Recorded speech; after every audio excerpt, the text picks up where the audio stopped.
Ever find yourself kind of wishing you could just sit down with, like, a psychologist and really unpack life's big questions? Yeah. Well, today's deep dive is the next best thing.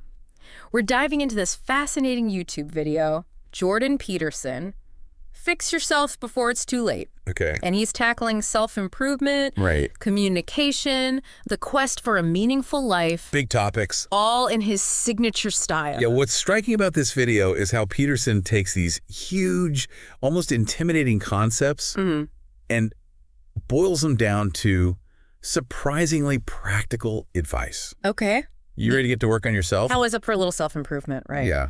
I'm intrigued by what you said about practical advice, though. He's known for, like, dropping these truth bombs that make you think. Right. But does he actually give you the tools to do something with those truths? Absolutely. He dives right in talking about the importance of asking yourself these tough questions. Not just any questions, but those ones that might feel almost stupid at first. Oh, I know those questions. Yeah. The ones you're too embarrassed to ask, even though you know, like, deep down, the answer might be really important. Exactly. And Peterson argues that those are the questions that we should be asking, especially if we're feeling stuck. Okay. He kind of paints this picture. Imagine you're sitting on your bed, frustrated with your life. Yeah. And you ask yourself, what's one thing I'm doing wrong that I know I could fix? He stresses that you have to be brutally honest with yourself here. No sugarcoating allowed. That's classic Peterson, though, right? He's not afraid to challenge us. But, and maybe this is just me, sometimes that brutal honesty can be paralyzing. Right. Like, what if the answer is something I really don't want to face? He anticipates that reaction. Okay. Peterson argues that the answers that scare us the most, the ones that require real effort to change, are often the ones with the most potential to transform our lives. It's in confronting those uncomfortable truths that we find the biggest opportunities for growth. That makes sense. Yeah. He talks about chaos and order a lot, right? It does, yeah. How does that fit in here? Sure. Does facing those truths help us create more order? Absolutely.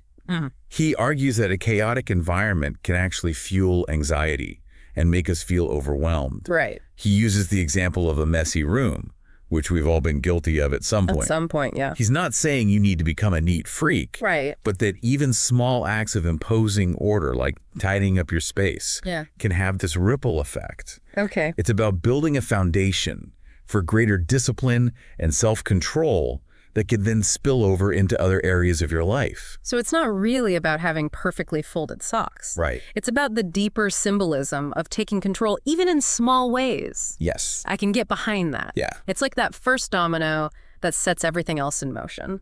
Exactly. And that sense of control and agency is what Peterson sees as essential for embarking on what he calls the adventure of life. Okay, tell me more about this adventure. Does it involve hiking boots and a compass? Oh. Asking for a friend? Maybe metaphorically. He argues that this adventure isn't about seeking comfort or avoiding challenges.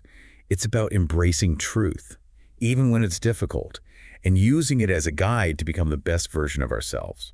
That's a pretty powerful idea. He uses that whole Pinocchio analogy to illustrate this, right? About being a puppet versus being a real boy. Exactly. When we craft this persona for social approval, we're essentially playing a role, letting others pull our strings. But by embracing our true selves, flaws and all, we step into our own authenticity and start living a life with real meaning. No more puppet strings. So stop trying to be who you think other people want you to be and start figuring out who you really are. Yes. And then have the guts to actually be that person. That's hard. Easier said than done, right? Yeah. Where do we even start? Peterson would say it starts with communication, both written and spoken. Okay. He's incredibly passionate about the power of language. He actually compares mastering language to forging a powerful weapon. Wow. It allows us to think clearly, communicate persuasively, and ultimately, as he puts it, win the battles we undertake. Mastering language. That makes me think about reading. Is that what he sees as the key to unlocking this linguistic weapon? Because honestly, sometimes just getting through a challenging book feels like a battle in itself. You're spot on. Peterson sees reading, especially these challenging works, as essential for honing those communication skills. He talks about how grappling with Shakespeare, for instance, forced him to really dissect language, to understand how each word contributes to the overall impact. So it's not just about passively absorbing the story, it's about actively engaging with the language itself. Yes. Like lifting weights for your vocabulary. Exactly. And he draws this fascinating parallel between his experience with Shakespeare and his time in the SEAL teams. He says that because of his enhanced vocabulary from reading, he could easily analyze those complex rules of engagement documents. Wow. So reading Shakespeare wasn't just like an intellectual pursuit. It had real-world applications. Right. Who knew Hamlet could prepare you for the SEAL teams? Right. And that really highlights Peterson's point that pursuing knowledge, even in seemingly unrelated fields, can have these unexpected valuable benefits. He's a big believer in not just gathering information, right, but developing those critical thinking skills that you can apply to any area of life. It's like that saying, don't just give a man a fish, teach him how to fish. But in this case, it's more like teach a man to build a fishing rod, navigate a boat, and understand the tides. Exactly. And for Peterson, one of the most powerful ways to develop those critical thinking skills is through writing. Okay. And I'm not talking about grocery lists here. Right. He's talking about really wrestling with ideas, refining your thoughts through the written word. So formalized thinking, as opposed to those random thoughts that pop up while you're brushing your teeth? You got it. He believes that writing, even for short periods every day, dramatically improves your ability to think critically and communicate clearly. It forces you to organize your thoughts and articulate them in a way that others can understand. That makes me think about something else Peterson talks about. Having a meaningful goal. Okay. Is there a connection there? Absolutely. He argues that without a clear goal, it's easy to get stuck in this cycle of instant gratification. Right. Prioritizing what feels good right now over what will be fulfilling in the long run. Yeah. He uses the example of gold medal depression. Oh, right. Yeah. Olympic athletes who achieve their lifelong dream, but then feel empty because that upward climb is over. So it's not just about reaching the destination, it's about the journey itself. Yeah. That constant striving towards something meaningful. Have you ever experienced that? Sure. Achieving a goal. Right. Only to feel a bit lost afterward. I think we all have at some point. Right. And that's why Peterson stresses the importance of finding fulfillment in the process, not just the outcome. He even uses the analogy of Sisyphus, condemned to eternally push a boulder uphill. Right. You might think that sounds incredibly bleak. Yeah. But he argues that it's in that continual striving, that constant engagement, that we actually find meaning. Embrace the struggle, right. It's not something to be avoided, but a source of purpose. Yeah. It's a different way of looking at things, that's for sure. It is. He emphasizes that we as humans, we're wired for challenges. Yeah. For pushing ourselves beyond our comfort zones. True freedom for Peterson isn't about avoiding responsibility, right, but about developing the capacity to shoulder it, to become stronger, more resilient in the face of adversity. And that resilience, that inner strength, comes from discipline, wouldn't you say? He talks about how discipline, which often gets a bad rap for being so restrictive, is actually the key to unlocking greater freedom. Exactly. He argues that discipline allows us to harness our potential and direct our energy toward those meaningful goals we were just talking about.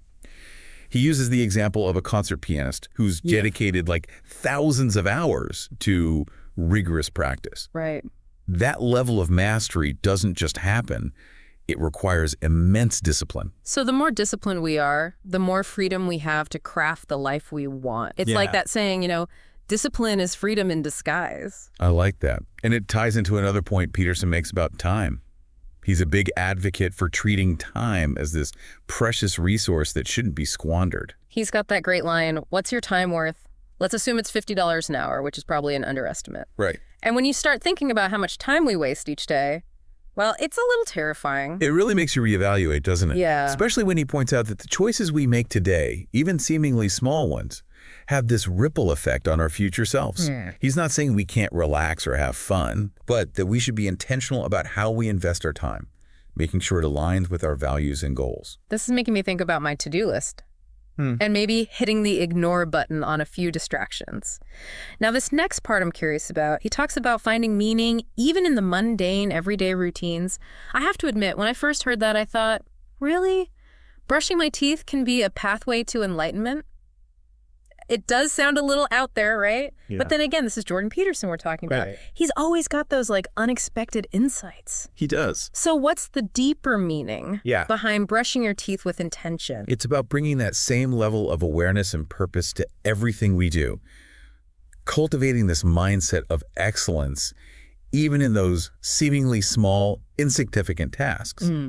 It's about building those micro habits of discipline and striving for improvement in all areas of life. Okay, I'm starting to see it. It's not about the toothbrush itself. Right. It's about the bigger picture of approaching life with intentionality. Exactly. It's about recognizing that even those mundane actions can contribute to a greater sense of purpose and fulfillment. Okay.